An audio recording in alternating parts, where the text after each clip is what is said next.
afternoon or good evening or good morning, wherever you're watching this and what time of the day you are watching it. Welcome to another podcast of the Know-Hows of Real Estate.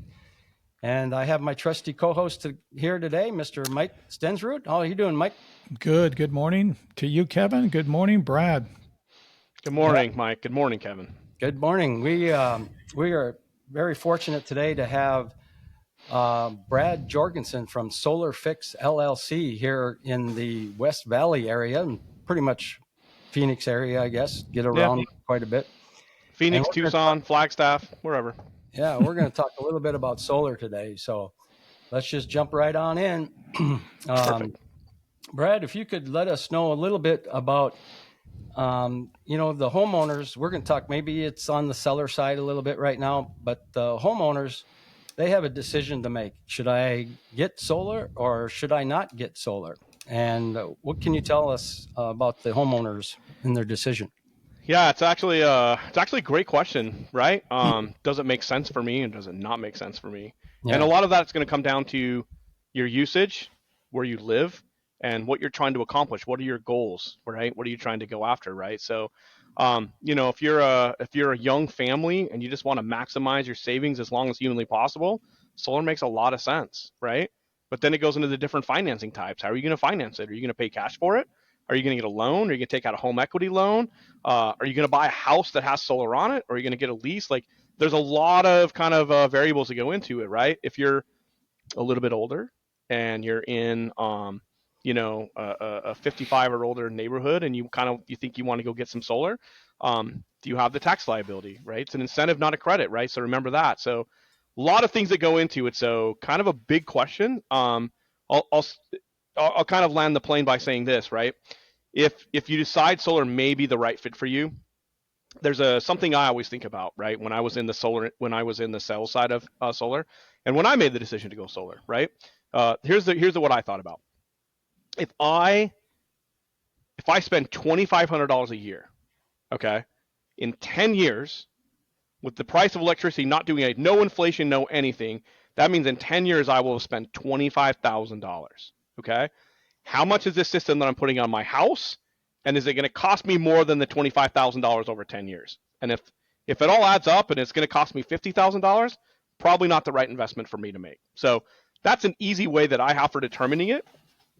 Same thing. If my lease is going to cost me less than $25,000 and I'm going to save a little bit of green, then I'm going to do it, right? So that's my determining factor, right? Maybe it doesn't work for everyone else, but that's how I kind of go about it. Yeah, that sounds pretty interesting. I don't know if I've ever really looked at it as, okay, how much am I paying right now per month? Compare it to getting solar, because I always looked at it like, wow, I got to do $25,000 to get solar. Well, I don't know if I want to spend 25, but I'm spending 25 anyway, probably. Right. Yeah, that's the whole key of it, right? And if you live in SRP territory, like I live in SRP, I pay $33 a month just for the privilege of having solar. Before I even do anything with SRP, they charge me $33. So, there's that weighs into it as well. That's an additional money you don't plan on spending. So, yeah, it's an easy way for me to look at it. So I hope it helps somebody out there. Yeah, I think it does. It would depend on how long you're going to be in your house too, right? If you absolutely, if you plan to be there 10 years or 5 years. Right. Yeah. The average American lives in their house for 7 years, right? And so if the average American lives in their house for 7 years and you don't see yourself staying in your house for 7 years, then it's a different option, right? Now you have to weigh the fact that I'm going to get in Arizona. We're lucky in Arizona, right? Because in Arizona, the APS will allow us to do what's called grandfathering our plan, right? So Mike, if you signed up for solar today, and your buyback rate is 7.5 cents. I don't know if that's what it is with APS, but I think it is, right? At this current moment. But if your buyback rate is 7.5 cents, right? And, Kevin goes to buy your house 5 years from now, Kevin's going to be on that plan for the next 5 years. It's pretty cool that way, right? That's how grandfathering plans work, right? Okay. So, a lot of solar guys will tell you it's a huge investment. And is it? Is it a huge investment? Because if the buyers coming in don't understand solar, it's not really a great an incentive for them at all. So, but if you can produce power bills and go, gosh, I'm paying $100 a month in the summertime, my neighbors are paying who knows what. right? And it is a big value. So how the confusion then would be, how do I know if I should buy or lease a solar system or solar panels? It's a great question, and it kind of goes into a couple of different things, right? Number one, how long are you going to be in your house, right? That's a big one, right? Number two, what my responsibility is going to be with the said solar system, right? If I lease a solar system, as long as I lease it from a good company, right? And there's a lot of really good ones out there. But if I lease from one of the top companies in the country right now, I know that I'm going to get a locked in rate, right? They have some plans with escalators. They have some plans with no escalator, right? So if it's an escalator, it's going to go up 1.9 or 2.9% every single year until it reaches its max. And they'll give you a whole schedule, right? The other thing they're going to do with a lease is they're going to actually tell you you're going to produce X amount of power in year 1, X amount of power year 2, 3. They'll go all the way up to 20 years, and then they'll guarantee that power. Okay. So if something happens to the panels or they break or, something stops functioning, the leasing company is responsible to fix everything. They're responsible to fix the panels. They're responsible to fix the inverters. And there's horror stories on both sides of this coin, to be honest with you, right? There's people that said, oh, my leasing company won't come out. They won't do anything. And there's other people that said they responded so fast because they had this production guarantee. So that's one part of a lease. There's no maintenance. There's no requirement for you whatsoever. They go on your house. You save money, you pay your monthly fee, and it's done, right? When you buy your system, when you purchase your system, you're responsible for everything, right? But the panels have a 25-year warranty. Most inverters have a 10-year warranty. There are some inverters that have a 25-year warranty, and those are manufactured warranties, right? So, the installation warranty, the installation guarantee you get from your solar panel, whoever installs the panels for you. And in the Valley, there's a lot of really good reputable companies that will give you a 10-year workmanship warranty. So what does that mean? That means if something leaks, they'll come out and fix it. But if the inverter goes out, they're still going to charge you labor, right, to replace that inverter. If a panel goes out, they're still going to charge you labor. The manufacturer is going to cover the cost of those things, but you're still going to pay a little bit in labor. And that's just the way it works, right? So there is a program out there called Solar Insure. It's the only one that I'm aware of. There may be more than this one. And when you buy your panels, it's not very expensive to add on. It's usually around $800 to $1,200 to add it onto your system, and it guarantees everything for 25 years. And it's an insurance, right? That's what it is. So that's kind of the ins and outs of a lease versus it's not a risk reward kind of thing. It's a what's my financial situation. Yeah. When it comes down to tax liability, think about this, right? So on a lease, they take all the tax incentives, right? And so if Mike, if you were to buy a system, or Kevin, if you were to buy a system, it's an incentive, not a credit. So what does that mean? Well, what that means is Mike might have $10,000 of taxable income at the end of the year, and Kevin might have zero. And if Kevin has zero, he gets none of the tax breaks, and he can keep applying for 5 years until he gets the entire 30% back. But Mike can take it. Let's say the 30% is 10,000. Mike can take it year one. Maybe Mike has to split it over 2 years. So remember, it's an incentive, not a credit. If a guy's sitting on your couch telling you the federal government's going to hand you a check, that is a bold-faced lie. That's not real. The federal government is not going to write you a check to go solar today. So in the real world, I don't know if you have this number. What's the breakout? What's the percentage here in the Valley of the people that are leasing versus buying? Just curious. That's an amazing question. I think you have to go back in time a little bit, because when we first started doing a lot of solar in the Valley, a lot of it was just leases, right? We do solar inspections for customers. So if a homeowner is going to buy a home, we'll actually go out and do the inspection, and we're about 50-50 is where we're at. Okay. So is that number real? I'm not really sure, right? But I can tell you that at the very beginning of solar hitting the Valley, it was a lot of, Solar City came in with a lot of leases. Vivint came in with a lot of people were doing leases. And then as interest rates dropped over the years, and as things changed in the marketplace with the utility companies, people started owning their own systems, right? So now it's an even mix. You find people leasing systems and you find people financing systems. All depends on their circumstance. If it were me, right, and in this market and this environment right now, leasing's probably the best option. You're going to get a better, because the interest rates are kind of high right now, right? You guys feel that, right? And so at the end of the day, it all kind of breaks down to that 10 years. How much am I going to spend in 10 years, right? And it really comes down to that. If I'm going to spend less than 10 years than I will if I buy the system versus lease. That's the determining factor. So I think it's about 50-50. I could be wrong. It could be 60-40. I mean, it could be 70-30, but I'm Well, fairly split that it's about 50-50. all right. Thanks. Hey, so let's talk a little. Excuse me. Let's talk a little bit about the putting solar on the roof. So if a homeowner is going to decide to do it, now when a solar company comes out, and we run into this a lot, is that they decide to sell their house, and then you have roof inspections and you have all that kind of stuff. Yeah. Is the solar company coming out and looking at that roof and saying, what is there a number of years that say, well, you've got 15 years left on your roof. You're okay. We can put the solar up there. How does a buyer or a seller decide? Should I get a new roof and then put it on, or should I put it on and then have to get a new roof later?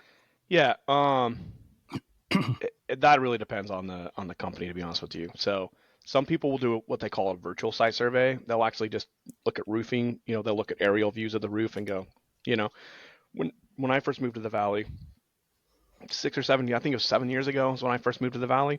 Mm-hmm. That was the question people asked. Should I go ahead and re-roof my house? And I looked up at the roof and I'm like, that's tile. Like, what are you talking about, right? Like, you would never have to re-roof this house, right? And it wasn't until I really got into it that I realized that underlayment actually wears out. It actually deteriorates over time, right? It's really hot, right? So it kind of shrinks up. So it's a great question. And the way I would answer it is I would say an asphalt roof is really easy to determine, right? The little pebbles start falling off. You start getting bare spots. They start cracking. They start moving. It's time to replace the roof, right? With tile, you actually have to pick up the tile in more than one spot, right? You got to try to poke a hole in that underlayment. And if your finger just goes through instantly, it's probably time, right? So it's a good question. It's an interesting question. And the truth is I don't think 99% of the time the solar companies have any idea if it needs a new roof or not. Mm-hmm. And I think 80% of the time the roofing companies don't know either. They err on the side of caution, right? That's what we do. We err on the side of caution for everything. We live in a very litigious society, right, where everyone wants something for nothing, and so you have to be really careful. And so we make those recommendations. I know we did a solar inspection 4 years ago, and in that solar inspection we did not note that the panels were deteriorating over time. Like, we didn't note that, right? And so now the homeowner comes back to us 4 years later and says, gosh, these 3 panels went out. Like, you guys are responsible for this, because you didn't note that. Like, that's crazy, right? Like, I can't tell you with any certainty. I don't have a crystal ball. I can't tell you with any certainty whether or not your panels are going to be good in 4 years from now. I have no idea. So I make that note and I say, hey, these panels are 15 years old. They're getting up there in age. Like, it's time to start thinking about replacing it. Roofs are the same thing. When I do solar inspections, I go and I look at the roof. I like to do solar inspections at the same time that the general inspector's there, because then we can compare notes. I was actually at an inspection one time. They had a general inspector, a roof inspector, an HVAC. There was someone for every one of that. They had a plumber out there. They had an electrician. They ran the whole gambit. And as much as I'd like to be as cautious as I can, I asked the roofer, I go, does the roof need to replace? He goes, I'm going to tell him it does, because I don't want to get in trouble later. So, yeah, it's a really good question, Kevin, and it's a point well taken. But the truth is if it's more than 10 or 15 years old, I'm always going to say it needs a new roof, because I don't want to be caught on the other end of it. Yeah. Do you think there's going back to selling the house now, do you think is there a value to the property to have a lease, or a value to the property to own the solars? Again, I think it depends on the situation. So let's break down the lease versus the loan real fast, right? Especially in that situation. So if I'm selling my house and I have a little bit of equity and I owe $10,000 left on the panels, right? And I'm like, that might be an incentive for someone to buy my house versus my neighbor's house, right? Put 2 houses up side by side, right? One with solar. Neither one of them have solar, right? One guy's going to use $500 in electricity in the summer, in July. This guy's going to use $300. So every household is that much different, right? So when it comes to buyers, like, you never know what they're going to be after, right? So we always recommend getting the solar inspection report to find out if the value truly exists. I did a solar inspection, and the panels were degraded. They were brown. They were in bad shape. Like, it was bad, right? And they still had a loan left on the panels, right? So I can't recommend buy the house, don't buy the house. I don't recommend it that way. What I say is those panels are bad, right? They're going out, like, who knows how much longer you have. Might be tomorrow, it could be 3 months, 3 years from now. I don't really know. But because you had a loan left, I would get some concessions, right? And then on the flip side of it, sometimes I go to a house and they're on an amazing grandfathered plan, the ERP6, which was pre 2017 in APS, right? And with that, it's a 1-for-1 net meter exchange, right? So for every unit of power I produce and I send back to APS, they give me that unit of power back at nighttime, right? When the sun's not shining. So there are amazing plans out there. So I would say the benefit of having an own system that's paid for is you don't have to, there's no expenses, right? It's done, it's taken care of. The maintenance you have on a solar system is there's no moving parts, there's no grease, there's no oil, you don't have to change anything out. And so in that regard, you might be better off, but on a lease, again, you're not responsible for anything, right? So if you've got 10 years left on a lease, the payment's cheap, and you're not spending a lot on power, like, man, I'm telling you, like, and I've seen situations where the homeowner, the people selling the house will just say, well, I'm gonna pay off the lease as part of the deal, because there's different contract languages and do it to get the warranties in your name. There's some companies that will charge you, and I can't remember who they are. I know Sunrun charges a little bit. I know Tesla charges a little bit to transfer it. It's less than $500 to transfer it into your name, but then you get to keep advantage of all the warranties, the production guarantees. So again, that's a mixed bag again, right? Because on the leasing side, there's some very, very strong valid points to go lease, and then there's some valid strong points to keep it. Um, I would say if the payment's not escalating and the power's cheap enough, and either option's a solid one. But again, I think I kind of leave that. I know I didn't answer the question all the way, right? I apologize, but because there's a lot of information that goes into it. Yeah. No, I think that's great. How about let's talk a little bit about SolarFix. Okay. That's you guys. Yep. And we come out here, and I've used you guys a couple of times, and I really appreciate you coming out.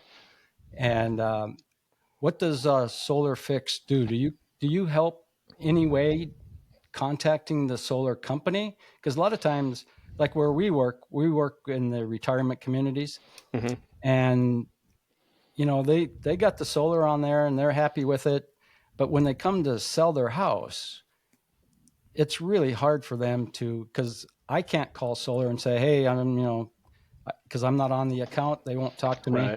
Right. So do you help get that started and saying, here's Mike Stensrud, he's selling his house, and here's Kevin Wurgler, he's the buyer, and we want to start transferring. Do you guys do that? We do. Yeah, we'll help in that process, right? So we try to develop relationships with the major companies, right? So just a little bit about SolarFix, just kind of to give you a little basis for this, right? So SolarFix was started 6 years ago by a guy called Mike, right? And Mike was an amazing human being, still is, right? He's great. He retired. But his whole goal was to navigate these weird waters, right? Because there's a disconnect there, and that disconnect exists because the person that bought the solar and put it on their house sat down with a salesperson, and someone came to their house and spent hours explaining solar, the ins, the outs, how it all works with APS, how it works with SRP. Like, they went through everything, so they felt like they were empowered to make that decision, right? Well, now someone's coming to buy the house, and they didn't have that same process, right? No one ever sat them down and said, this is going to be good on this house because of this reason, and whatever the reasons are. So Mike saw that need in the marketplace and said, hey, like, I'm going to fill that gap. Mike had been in solar for years. He ran a company up in Vegas for a lot of years, and before he got out of that, before he retired. And so, kind of came back to the Valley. This is where he was always from, and said, I'm going to do this, right? So, that's kind of where we started, right? We started doing just a little bit of electrical service, and then we really kind of branched out into the remove and reinstall, right? Where if you do need a new roof, we'll actually come remove the panels off your house, we'll stack them, We'll get the roof ready. The roof comes out. He goes and does it. We'll put the panels back on, right? So those are two of the major services we offer. But then we actually do fixes, right? So in doing those fixes, we develop relationships with, your big leasing companies, and, because we want to go do the work, right? So if someone's selling their house, and Kevin, if you were the one that was representing the buyer, I would ask a couple of things. I would say, what do you know about the system, right? Oh, I know it was on the house. Great. That's a good start, right? Secondary of that, do you have any contracts? Do you have any paperwork, any power bills, anything you could send me to do it? And if I see that it's a Tesla or a Solar City, which is what it was, there's language in the paperwork, and some of the language says you have to pay $395 to transfer it. So we track down that phone number for you. We put it in the solar report and say, call this number, pay the $395, and that's how you do it. So we will initiate that stuff, and we will do it. A lot of times when someone will say, they'll call up and they'll say, my system's not working. So we'll go out and we'll do an assessment, and it's a SolarEdge inverter, right, on the side of their house. And we'll call SolarEdge right there. Hey, this inverter's out, right? It's not working. We've checked everything else. They'll go through and do a diagnostic, and they'll go, no, you're right, it's out. And they'll actually send what's called an RMA, a return merchandise authorization, to us. And, they'll ship out a new inverter. We'll install it. We'll charge a little bit in labor to reinstall it. And then we ship the old one back to SolarEdge, and we do all the warranty work in that regard. So, yeah, and we do it with multiple companies. So here's the one thing, if I could dispel any rumor at all, especially to a new buyer, right?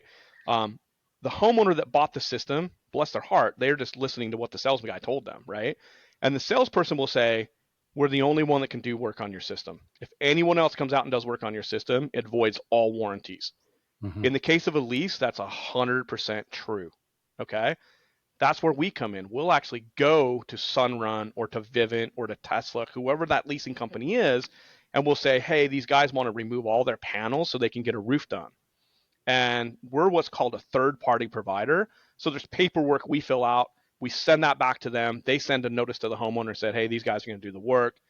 We'll inspect it after the fact. Do you authorize the work? And they say yes, then we can go and do the work for them. Vis-a-vis, if you want to do it through Sunrun or through, sometimes it could take up to 6 months, right? And I don't think it's any fault of theirs. It's a big moving operation, right? So, yeah, I don't know if I answered your question. I think I did, right? But yes, we actually will facilitate moving that along, especially on the repair side. We'll actually facilitate the warranty work as well. Yeah, that's good to know, because we always run into situations when we bring a buyer in, and with all the inspections and all that kind of stuff. And, we don't want anything to be done to the solar system that's going to cancel those warranties out. Right. And we'd rather have, I think, a company like you, like I said, I've used you a couple of times, and just really appreciate when you guys come out and take a look at it. I feel more confident that I'm representing my buyer a little bit better, and he knows what he's getting into. Well, and the truth is, I remember there was a job we went to, one of yours, and it had bird guard around it, and it was a leased Tesla system. And the only way we could find anything out was to remove some of that bird guard. And the truth is, albeit the bird guard's not part of the lease itself, without permission, right? If we lift up that panel and damage anything, we're now liable for it, which doesn't seem like that big of a deal, except for when Tesla goes, well, a third party touched it and we didn't give authorization. Now we're responsible for an entire system. You know what I mean? So there's some concessions to be made for sure. But when you're told we're the only ones that can touch the system, that's simply not true, right? As long as you go through the proper channels, you're probably okay. When there's exceptions. There's exceptions to everything. There was one in particular that I'll never forget. SunPower had a monitoring problem on their system, and we could solve the problem. No problem. It was easy. It was easy to fix. So we reach out to them. We don't want to touch the system because it's under warranty, right? And so we reach out to them, and they won't budge. They want to replace it with a part that doesn't exist. They can't get it. We can't get it. It doesn't exist. And so the homeowner is left without it. And then his warranty finally ran out, and he called us, and we went out and, did an aftermarket fix on his system, and it worked perfectly. So you run into it where, sometimes our hands are tied. You know what I mean? Like, you know, you've got 5 years left on your warranty. I don't know. It might be worth it, right? Because inverters, they go bad. They just do, right? They're on the side of the house. There's no moving parts inside of them. There's a lot of wires, there's a lot of circuit boards, but hey man, they break. It happens, right? So, anything you can do to minimize, damage to the system, you want to do. Remove and reinstall is no different. I'll give you an example. We did a remove and reinstall down in Tucson, and the system, it was a Tesla system, and so we got permission from Tesla. We went out and did it. We hooked it all back up, and the inverter stopped working like 3 days after we left. So who's responsible at that point, right? Well, we called Tesla. We reached out to our dealer rep, and we said, hey, like, it was working. Here's the proof that it was working. We went back and forth with Tesla, and we ended up replacing the inverter. Tesla sent us an inverter. We went and installed it. In that circumstance, we didn't charge the customer anything because, is it happenstance? I don't know, right? But 2 or 3 days after removal, Yeah. it's got to be something we jostled around or moved something around. It had to have been something that we just went out and did it. And it's things like that that make it that make it viable, that make it easy to do. Yep. Excellent. Mr. Mike, you got any words of wisdom there? Wrapping it No, up? this has been really interesting. Very, very, very good information shared there, Brad. Maybe one quick thing. How about technology? I mean, where are we at with solar panels? Looking 10 years, 5 years ahead. So listen, Jimmy Carter put solar panels on the White House at 78, and panels haven't changed much since then, right? I actually saw a TikTok video, and the guy made this TikTok video about the efficiency of solar panels, right? And he's like, I checked the marketplace, and these panels are 24% efficient, and he tries to make the case that the government has limited that, and that's simply not true, right? Okay. There are a couple of things that go into solar panels. Number one, when the sunlight hits the panel, there's a reaction there, right? They build them in such a way that it creates a reaction, and we separate everything apart. So then that's how we get the positive and the negative, right? We put them all together, we combine it all together, and then we do it. So that being said, panels themselves have gotten a lot bigger, right? I've inspected systems that had 135 watt panels, and I've inspected systems that had 500 watt panels, right? But just because the system's bigger does not mean you get more bang for your buck. An example is, if I'm using an N-phase microinverter, which is one of the best microinverters on the planet, right? If I'm using an IQ Plus inverter, the max that thing is going to generate is 383 watts, right? But if I put a 450 panel on top of it, the max it's going to produce is 383 watts. There's calculations for everything, right? This stuff doesn't fluctuate, right? When we submit to the utility companies, there's mathematical formula that they go through to make sure that we're not producing too much power, we're not backfeeding too much of the grid. So as far as technology goes, the technology that's exciting is the inverter technology. As the inverter technology gets more efficient, right, then it will start doing it. So that's a reason people don't go solar, like, oh, I'm just waiting until it gets more efficient. And the truth is I don't think it's going to get much more efficient, but it will start to increase, right? Inverters are getting smaller, they're getting smarter. With the advent of a lot of AI technology, they're starting to implement some of that stuff. The new Tesla Powerwall 3 batteries, they use a lot of machine learning calculations in their stuff. And one thing that they did that's unique now is and this won't make any sense to a lot of people, but there's actually something called a meter socket that gets attached directly to the meter. And that meter socket allows the battery to know if the power is coming from the grid or the power is coming from the solar system. Wow. And if it's coming from the solar system going out to the grid, the battery can determine that, because here's what happens when the power goes out, okay? Your solar system shuts off. A lot of people don't know that, right?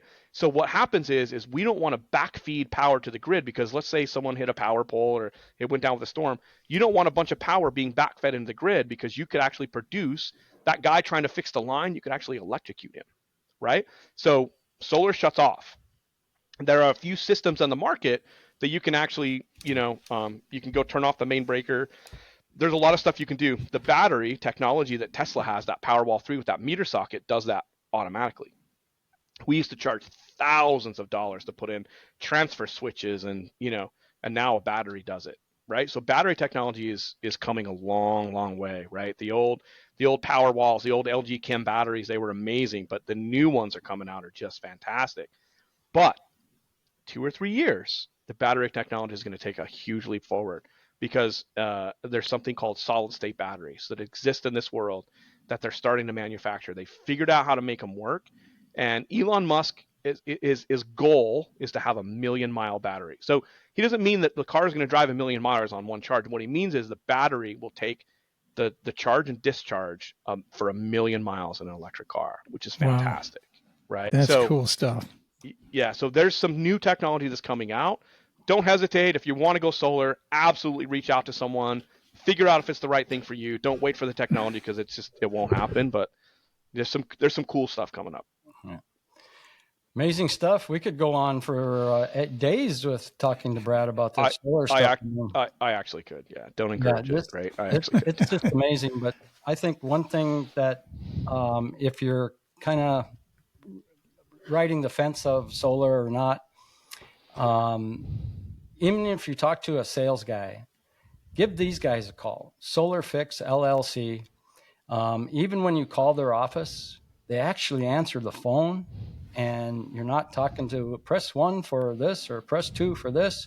You actually get a live human being, and you can talk to them, and they can come on out and give you some great critiques on your system or provide an opportunity to go through some things with you.